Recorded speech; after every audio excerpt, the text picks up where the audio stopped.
ಇವತ್ತೇನು ಇದು ದೊಡ್ಡ ಮಟ್ಟದಲ್ಲಿ ಯಾವುದೋ ಒಂದು ಪೆನ್ ಡ್ರೈವನ್ನು ಊರೂರಿನಲ್ಲಿ ಮನೆ ಗಲ್ಲಿಗಳಲ್ಲಿ 3 ದಿವಸಕ್ಕಿಂತ ಮುಂಚೆ ಸರ್ಕ್ಯುಲೇಟ್ ಆಗಿದೆ. ಕುಕೃತ್ಯ ಅಂತಕ್ಕಂಥದ್ದು ಕುತಂತ್ರದ ರಾಜಕಾರಣದಲ್ಲಿ ನಮ್ಮ ಒಂದು ಓಟವನ್ನು ತಡಿಬೇಕು ಅಂತಲೂ ಒಂದು ವಿಷಯವನ್ನು ಪ್ರಸ್ತಾಪ ಮಾಡ್ಕೊಂಡಿದ್ದಾರೆ. ಇದು ಪೆನ್ ಡ್ರೈವ್ ಈಸಿ ಅಲ್ಲ, ಪೆನ್ ಡ್ರೈವ್ ಅಲ್ಲಿ ಇರುವಂತಹ ವಿಚಾರಗಳು ಈಸಿ ಅಲ್ಲ, ಅಥವಾ ಹೊರಗಡೆ ಬರೋದು ಈಸಿ ಅಲ್ಲ ಸರ್. ಹೊರಗಡೆ ಬಂದ ಮೇಲೆ ಅವರ ಬದುಕುಗಳು, ಅವರ ಜೀವನ, ಅವರನ್ನೇ ನಂಬ್ಕೊಂಡಿರುವಂತಹ ಕುಟುಂಬಗಳು ಸರ್ ಏನೇನೋ ಆಗ್ಬಿಡ್ತವೆ ಸರ್. ಆ ಹೆಣ್ಣು ಮಕ್ಕಳ ಬದುಕಿನ ಜೊತೆ ಚೆಲ್ಲಾಟ ಏನಾಡಿದ್ದಾರಲ್ಲ, ಆ ಪೆನ್ ಡ್ರೈವ್ ಮಾಡಿ ಬೀದಿಲಿ ಸರ್ಕ್ಯುಲೇಟ್ ಮಾಡಿ ಆ ಮುಖಗಳನ್ನ ಬ್ಲರ್ ಮಾಡಿದೆ ಪ್ರಾಯಶ್ಚಿತ್ತ ಅನುಭವಿಸಲೇಬೇಕಾದ ಕಾಲ ಬರುತ್ತೆ. ಅನ್ಯಾಯ ಮಾಡಿದಂಥವ್ರಿಗೆ ಯಾರೇ ದೊಡ್ಡವರಿರಲಿ ಅವರಿಗೆ ಏನು ಕಾನೂನಿನ ವ್ಯಾಪ್ತಿಯೊಳಗೆ ಕ್ರಮ ತೆಗೆದುಕೋಬೇಕಾಗಿದೆ. ಅದರ ಪರವಾಗಿ ನಮ್ಮ ಹೋರಾಟ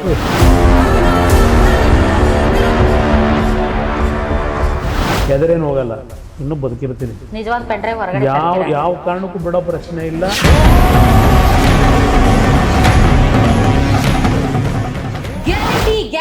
ಗ್ಯಾರಂಟಿ ಇದು ಗ್ಯಾರಂಟಿ ನ್ಯೂಸ್. ಸುದ್ದಿ ಖಚಿತ, ನ್ಯಾಯ ನಿಶ್ಚಿತ. ವೀಕ್ಷಕರೇ, ನಿಮ್ಮ ಗ್ಯಾರಂಟಿ ನ್ಯೂಸ್ ಇಡೀ ರಾಜ್ಯಾದ್ಯಂತ ಲೋಕಸಭಾ ಕ್ಷೇತ್ರಗಳಲ್ಲಿ ಸಮೀಕ್ಷೆ ನಡೆಸ್ತಾ ಇದೆ. ಗ್ರೌಂಡ್ ರಿಪೋರ್ಟ್ ಅನ್ನ ನಿಮ್ಮ ಮುಂದೆ ಇಡ್ತಾ ಇದೆ. ಈ ಮಧ್ಯೆ ಈ ಬಾರಿ ಎಲೆಕ್ಷನ್ ಕಳೆದ ಬಾರಿ ಎಲೆಕ್ಷನ್ಗಿಂತ ಕ್ವೈಟ್ ಡಿಫ್ರೆಂಟ್. ಯಾಕೆ ಅಂತಂದರೆ ಈ ಬಾರಿ ಬಿಜೆಪಿ ಮತ್ತು ಜಾತ್ಯತೀತ ಜನತಾದಳ ಒಂದಾಗಿದೆ, ಮೈತ್ರಿ ಮಾಡಿಕೊಂಡಿದೆ.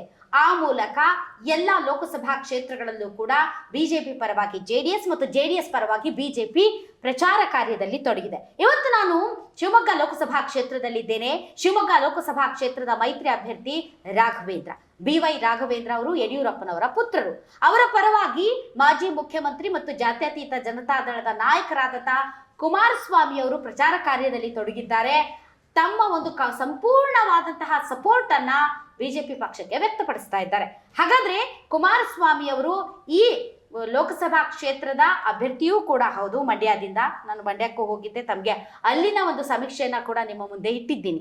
ಈಗ ಸ್ವತಃ ಮಾಜಿ ಮುಖ್ಯಮಂತ್ರಿಗಳಾದಂಥ ಕುಮಾರಸ್ವಾಮಿ ಅವರು ನಿಮ್ಮೊಂದಿಗೆ ಗ್ಯಾರಂಟಿ ನ್ಯೂಸ್ ಜೊತೆ ಮಾತಾಡ್ತಾ ಇದ್ದಾರೆ. ಬನ್ನಿ ಅವ್ರನ್ನ ವೆಲ್ಕಮ್ ಮಾಡೋಣ.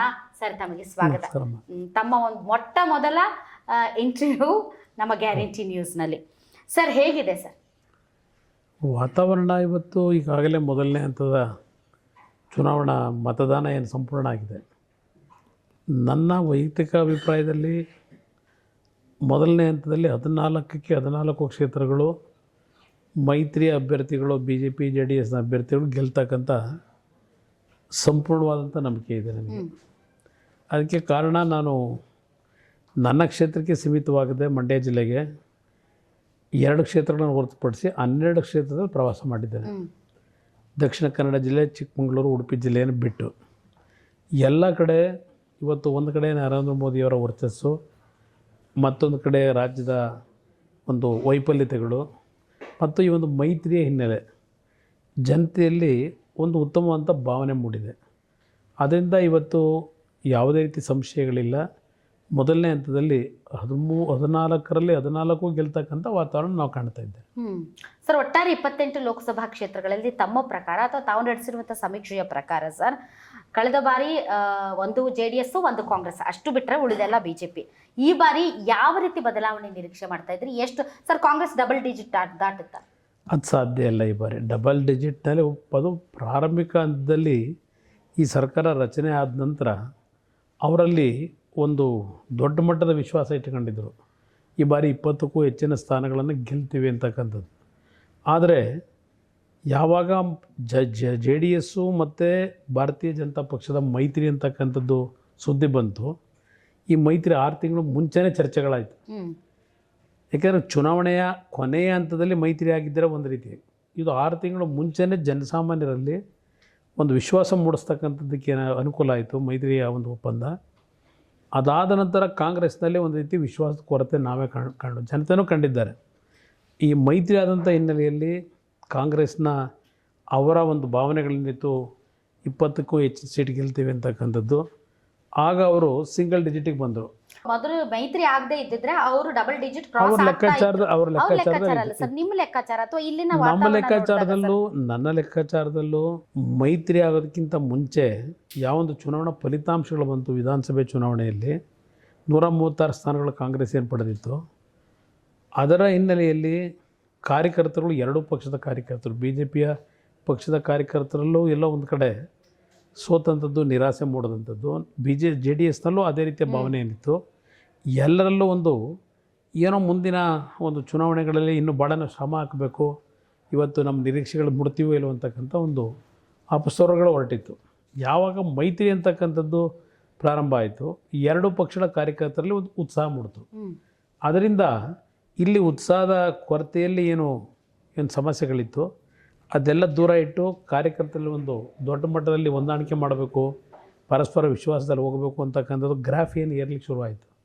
ಅದು ಕಾಂಗ್ರೆಸ್ನಲ್ಲಿ ಆ ಗ್ರಾಫ್ ಡೌನ್ ಆಗ್ತವೆ.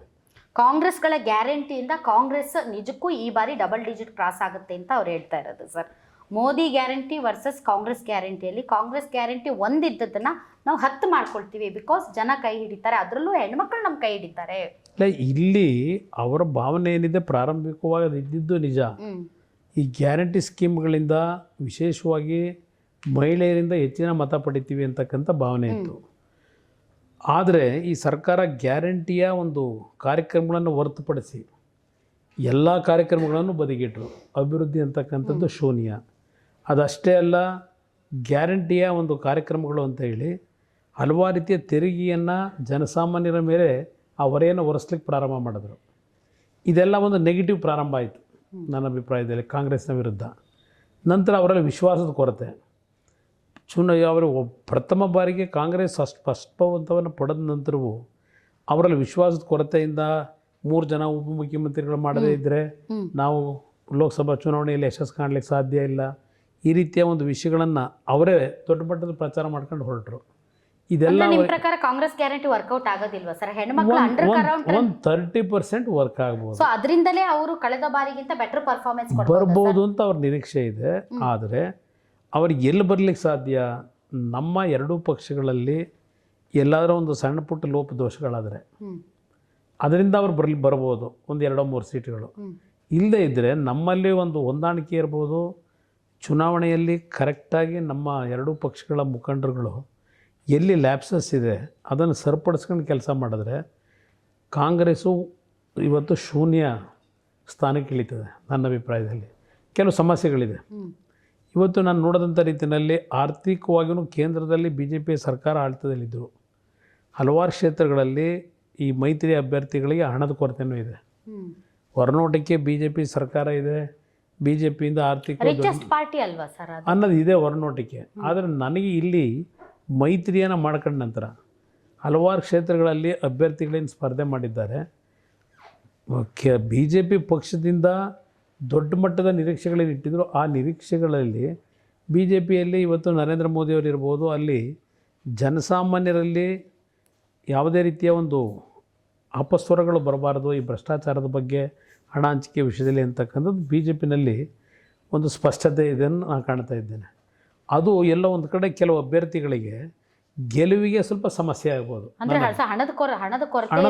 ಹಣದ ಕೊರತೆ ಇದೆ. ಅದು ನಾನು ಹಣದ ಕೊರತೆ ಸರ್. ಈಗ ವಿಧಾನಸಭೆ ಚುನಾವಣೆಯಲ್ಲಿ ನೀವು ಇದೇ ಮಾತನ್ನ ಹೇಳಿದ್ರಿ, ನನ್ನ ಕ್ಯಾಂಡಿಡೇಟ್ಸ್ಗೆ ನಾನು ಸಪೋರ್ಟ್ ಮಾಡೋಕ್ಕಾಗಿಲ್ಲ ಅಂತ. ನನ್ನ ಪಕ್ಷದಂತೂ ಕೊರತೆ ಇದ್ದೇ ಇದೆ. ಹೌದು ಸರ್. ನಾನು ನನ್ನ ಅಭ್ಯರ್ಥಿಗಳಿಗೆ ನಾನು ಸಪೋರ್ಟ್ ಮಾಡೋಕ್ಕಾಗಿಲ್ಲ, ಹೀಗಾಗಿ ಬಹಳಷ್ಟು ಕಡೆ ರಿಸಲ್ಟ್ ಏರುಪೇರು ಆಯಿತು ಅಂತ.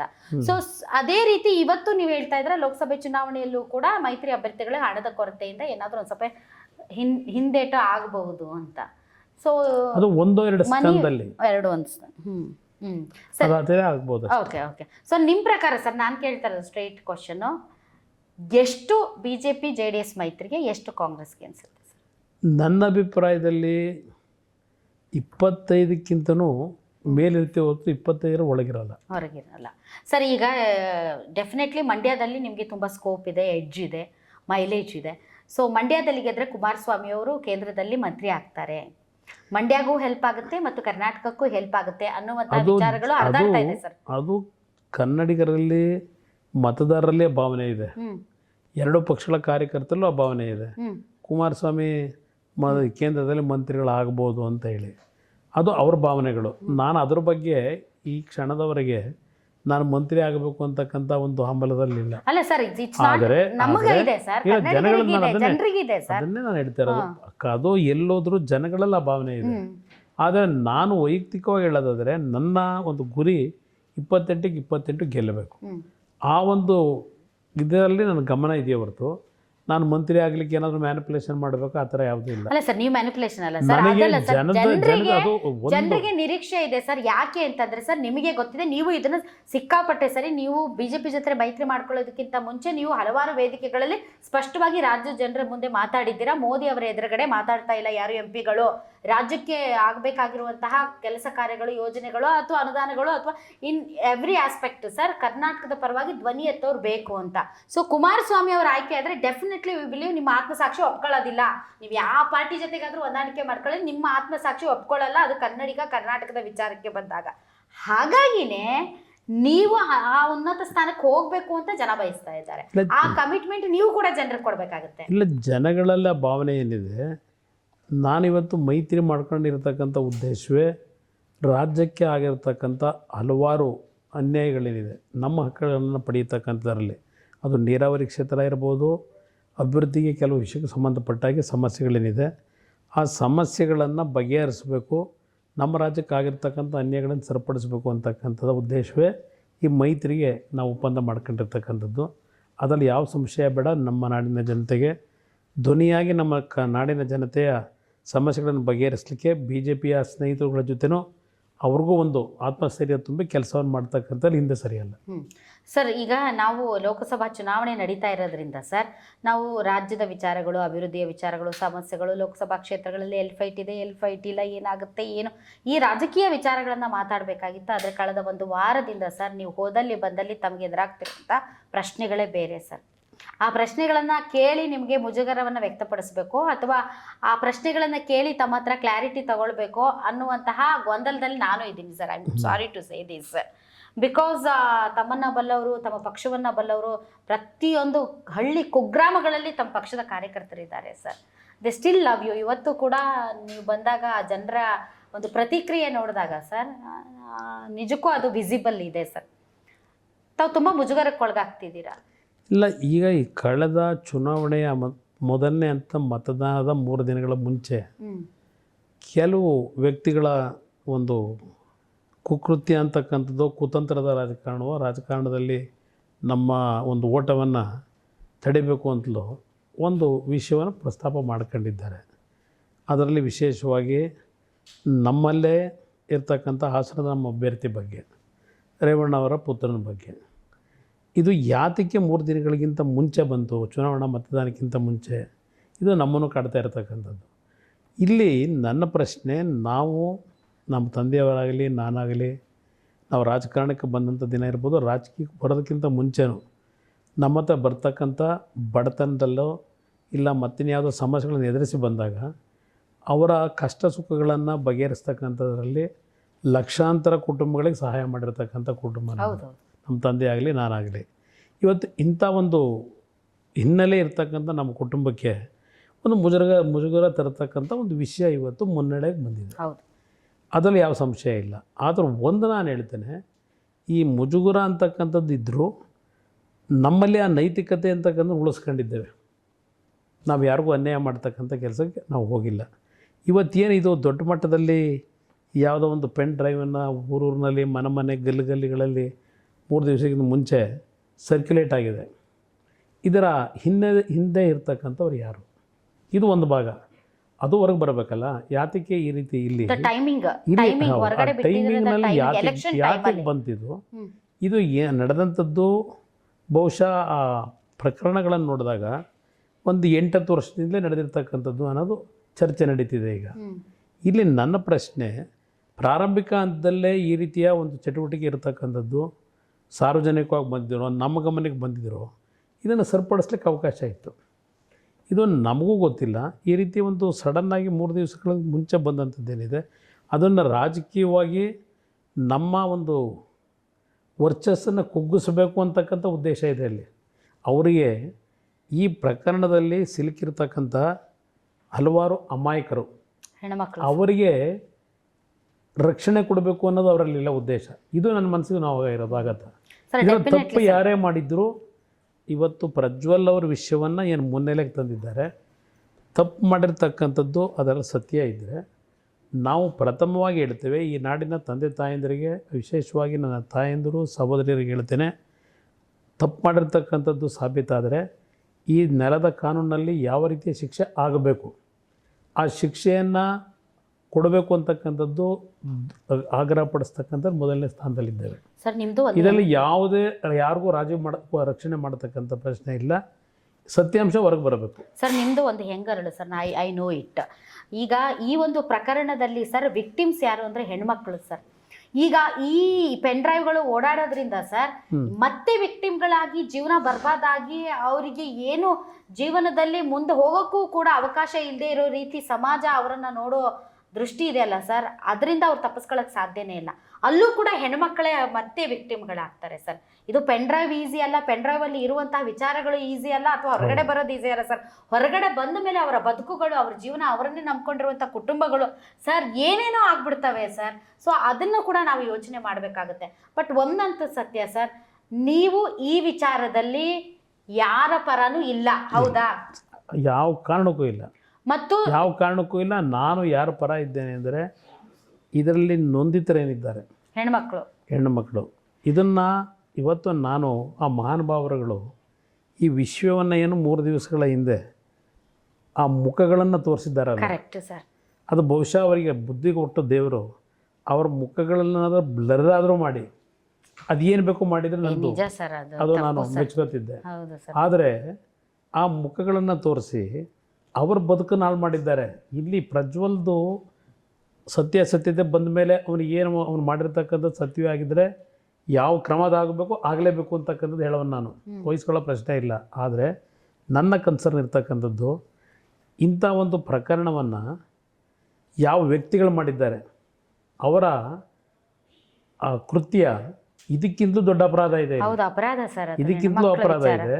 ಆ ಕುಟುಂಬಗಳ ಪರಿಸ್ಥಿತಿ ಏನಾಗಬೇಕು, ಆ ಹೆಣ್ಣುಮಗಳ ಪರಿಸ್ಥಿತಿ ಒಂದೇ ಅಲ್ಲ, ಆ ಕುಟುಂಬದಲ್ಲಿ ಇರ್ತಕ್ಕಂಥವ್ರ ನೆಂಟರಿಸ್ಟ್ರು ಇಲ್ಲ ಅವ್ರ ಮದುವೆ ಆಗಿರ್ತಕ್ಕಂಥವ್ರು, ಆ ಮಕ್ಕಳು, ಅವ್ರ ಪರಿಸ್ಥಿತಿ ಏನಾಗಬೇಕು, ಇದು ನನ್ನ ಕನ್ಸರ್ನ್ ಇಲ್ಲಿ. ಅನ್ಯಾಯ ಆಗಿರ್ತಕ್ಕಂಥದ್ದು ಆ ಮಕ್ಕಳಿಗೆ. ಪಾಪ ಇವತ್ತು ಕಾಂಗ್ರೆಸ್ ನಾಯಕರು ನನ್ನ ಮನೆ ಹತ್ರಲ್ಲೂ ಧರಣಿ ಮಾಡಿದ್ದಾರೆ ಅಂತ ಅವರು ಟಿ ವಿಲಿ ಬರ್ತಾ ಇತ್ತು. ಇವತ್ತು ನಮ್ಮಗಳ ಮೇಲೆ ಇಲ್ಲ, ಆ ಪೆನ್ ಡ್ರೈವ್ ತೋರಿಸೋಣ, ಟೈಮ್ ಇದೆ, ನಾನು ಎಲ್ಲೂ ಹೋಗಲ್ಲ, ಇರ್ತೀನಿ. ಇವತ್ತು ಈ ನಮ್ಮ ಕುಟುಂಬದ ವರ್ಚಸ್ಸನ್ನು ಹಾಳು ಮಾಡಬೇಕು ಅಂತ ಹೋಗಿ ಹಲವಾರು ಕುಟುಂಬಗಳ ಹೆಣ್ಣು ಮಕ್ಕಳ ಭವಿಷ್ಯನ ಹಾಳು ಮಾಡಿದ್ದಾರೆ. ಭಗವಂತ ಅವ್ರನ್ನ ಕ್ಷಮಿಸಲ್ಲ, ಯಾರನ್ನು ಕ್ಷಮಿಸಲ್ಲ. ಭಗವಂತ ಮೇಲೊಬ್ಬ ಇದ್ದಾನೆ. ಇವತ್ತು ಆ ರೀತಿಯ ಒಂದು ಪ್ರಕರಣದಲ್ಲಿ ಯಾರು ಆ ಕುಟುಂಬಗಳ ಜೀವನ ಹಾಳು ಮಾಡಲಿಕ್ಕೆ ಹೊರಟಿದ್ದಾರೆ, ಅದು ನನ್ನ ಕುಟುಂಬದವರೇ ಇರಲಿ, ಆ ಹೆಣ್ಣು ಮಕ್ಕಳ ಬದುಕಿನ ಜೊತೆ ಚೆಲ್ಲಾಟ ಏನಾಡಿದ್ದಾರಲ್ಲ, ಆ ಪೆನ್ ಡ್ರೈವ್ ಮಾಡಿ ಬೀದಿಲಿ ಸರ್ಕ್ಯುಲೇಟ್ ಮಾಡಿ ಆ ಮುಖಗಳನ್ನ ಬ್ಲರ್ ಮಾಡಿದೆ, ಅವರು ಪ್ರಾಯಶ್ಚಿತ್ತ ಅನುಭವಿಸ್ಲೇಬೇಕಾದ ಕಾಲ ಬರುತ್ತೆ. ಎದರೇನು ಹೋಗಲ್ಲ, ಇನ್ನೂ ಬದುಕಿರ್ತೀನಿ. ಯಾವ ಕಾರಣಕ್ಕೂ ಬಿಡೋ ಪ್ರಶ್ನೆ ಇಲ್ಲ. ಹಲವಾರು ನಾವು ಆ ರೀತಿಯ ಪೆನ್ ಡ್ರೈವ್ ಕೊಡಲ್ಲ, ಆ ರೀತಿಯ ಪೆನ್ ಡ್ರೈವ್ ನಾನು ಯೂಸ್ ಮಾಡಬೇಕಾ ನಡವಳಿಕೆಯಲ್ಲಿ ಬಂದವನಲ್ಲ. ನನ್ನ ಹತ್ರ ಇರ್ತಕ್ಕಂಥದ್ದು ಇವ್ರು ಭ್ರಷ್ಟಾಚಾರ ಲೂಟಿ ಮಾಡ್ತಾ ಇರ್ತಕ್ಕಂಥದ್ದು, ಅದಕ್ಕೆ ಸಂಬಂಧಪಟ್ಟಂಥ ಪೆನ್ ಡ್ರೈವ್ ಇಟ್ಟಿದ್ದೇವೆ. ಅದು ತರ್ತೀನಿ, ಅದೇನು ನಾನು ಎದುರು ಓಡೋಗಲ್ಲ, ಎದುರಿಸ್ಲಿಕ್ಕೆ ಸಿದ್ಧ ಇದ್ದೇನೆ. ಆದರೂ ಒಂದು ನನ್ನ ತಾಯಿ ತಂದೆಯರಿಗೆ, ನನ್ನ ಸಹೋದರ ಸಹೋದರಿಗೆ ಹೇಳ್ತಕ್ಕಂಥದ್ದು, ಈ ಪ್ರಕರಣ ನಾವೆಲ್ಲರೂ ತಲೆ ತಗ್ಗಿಸ್ತಕ್ಕಂಥ ಪ್ರಕರಣ ಇವತ್ತೇನು ಬಂದಿದೆ. ನಾನು ಅವ್ರಿಗೆ ಒಂದು ಮಾತು ಹೇಳ್ತೇನೆ, ನಮ್ಮ ಮೇಲೆ ಏನು ವಿಶ್ವಾಸ ಇಟ್ಟಿದ್ದೀರಿ, ನಮ್ಮ ಮೇಲೆ ಯಾವುದೇ ಒಂದು ಅನುಮಾನಗಳು ಇಟ್ಕೋಬೇಡಿ. ಇವತ್ತು ಯಾರಿಗೆ ಅನ್ಯಾಯ ಆಗಿದೆ, ಅನ್ಯಾಯ ಮಾಡಿದಂಥವ್ರಿಗೆ ಯಾರೇ ದೊಡ್ಡವರಿರಲಿ, ಅವರಿಗೆ ಏನು ಕಾನೂನಿನ ವ್ಯಾಪ್ತಿಯೊಳಗೆ ಕ್ರಮ ತೆಗೆದುಕೋಬೇಕಾಗಿದೆ ಅದ್ರ ಪರವಾಗಿ ನಮ್ಮ ಹೋರಾಟವೂ ಇರ್ತದೆ. ಪಕ್ಷದಿಂದ ಉಚ್ಚಾಟನೆ ಮಾಡ್ತೀವಿ ಸರ್. ಈಗಾಗಲೇ ಬಹುಶಃ ನಮ್ಮ ತಂದೆಯವರು ತೀರ್ಮಾನ ತೆಗೆದುಕೊಂಡಿದ್ದಾರೆ ಪಕ್ಷದಿಂದ ಉಚ್ಚಾಟನೆ ಮಾಡಬೇಕು ಅಂತ. ಚುನಾವಣಾ ಫಲಿತಾಂಶ ಬಂದ ಮೇಲೂ ಬಹುಶಃ ನಾಡಿನ ಜನತೆಗೆ ಯಾವ ಸಂದೇಶ ಕೊಡಬೇಕು, ಫಲಿತಾಂಶದಲ್ಲಿ ಪರವಾಗಿ ಚುನಾವಣೆಯಲ್ಲಿ ಫಲಿತಾಂಶ ಬಂದ್ರೂ ಜನತೆಗೆ ಅವತ್ತು ನಾವೇನು ಸಂದೇಶ ಕೊಡಬೇಕಾಗಿದೆ, ಅದಕ್ಕೂ ಸಹ ಮಾನಸಿಕವಾಗಿ ಸಿದ್ಧ ಆಗಿದ್ದೇವೆ. Okay, thank you very much sir. ತಾವು ಇಷ್ಟೊತ್ತು ಗ್ಯಾರಂಟಿ ನ್ಯೂಸ್ ಜೊತೆ ಮಾತಾಡಿದ್ದಕ್ಕೆ ಥ್ಯಾಂಕ್ ಯು. ಗ್ಯಾರಂಟಿ ನ್ಯೂಸ್, ಸುದ್ದಿ ಖಚಿತ, ನ್ಯಾಯ ನಿಶ್ಚಿತ.